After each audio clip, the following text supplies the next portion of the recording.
So hello po mga kaibigan. So ngayon pong araw ay katatapos ng ulan ngayong araw. So time check is stress. So kahapon pumaga naglipat po ako ng talong, yung may bunga na, maga po siya. Noong mga bandang alas 10 po, alas 11, nakita ko po is nalanta. So buti na lang po umulan kagabi, tapos po ngayong hapon. So tara po, puntahan natin kung anong hitsura po niya, kung nabuhay po ba siya o hindi. So dito po, dadaan muna tayo dito sa taniman ni tatay. May mga ilang talong tayo dito. Yan, titingnan po natin yung mga inakat natin talong. Meron po diyang petsa, may mustasa. Yan, ito po yung mga talungan. Yan po. So nakikita nyo po, spacing is pinalalayok po yan. Halos mag 4 feet 120 na po yan. Yan po yung nilipat ko isang araw. Yan po lahat, halos nilipat ko po yan. Yan, pinalahawak ko po yung pagitan niya para po sa mas magandang pesto. Yan, para po hindi sila siksikan, lumalapad po yung kanyang dahon. Yan, pag kakayanin po, taniman ko po yan, mga bandang yan. So tara po, punta na po tayo sa kabila. So ito po yung location, ito is nililinis po namin yan. Tataniman sana namin ng kalabasa, kaso wala pong tububong mga kalabasa, ilang piraso. So ito na po tayo ngayon sa may ating talungan. Kaya ako nga po pala nilipat dahil may puno po dyan ng mangga. Pinag-iwahiwalay ko po siya.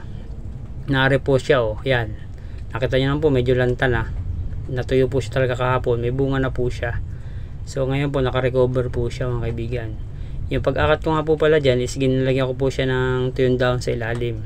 Yun na po yung magsisilbing parang pataba niya pag natuyo po. Yan, medyo nalalanta pa.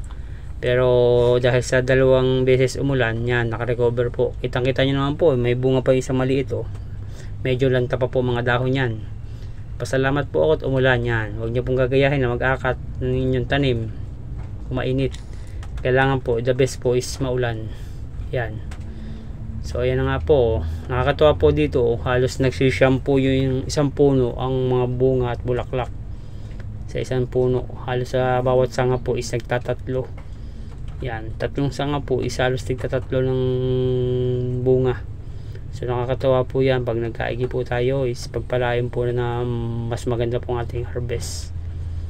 Almost kulang-kulang 300 puno po yan, kasama po yung nasa kabila. Yan, ito po, ito yung ating talungan mga kaibigan. So yan po.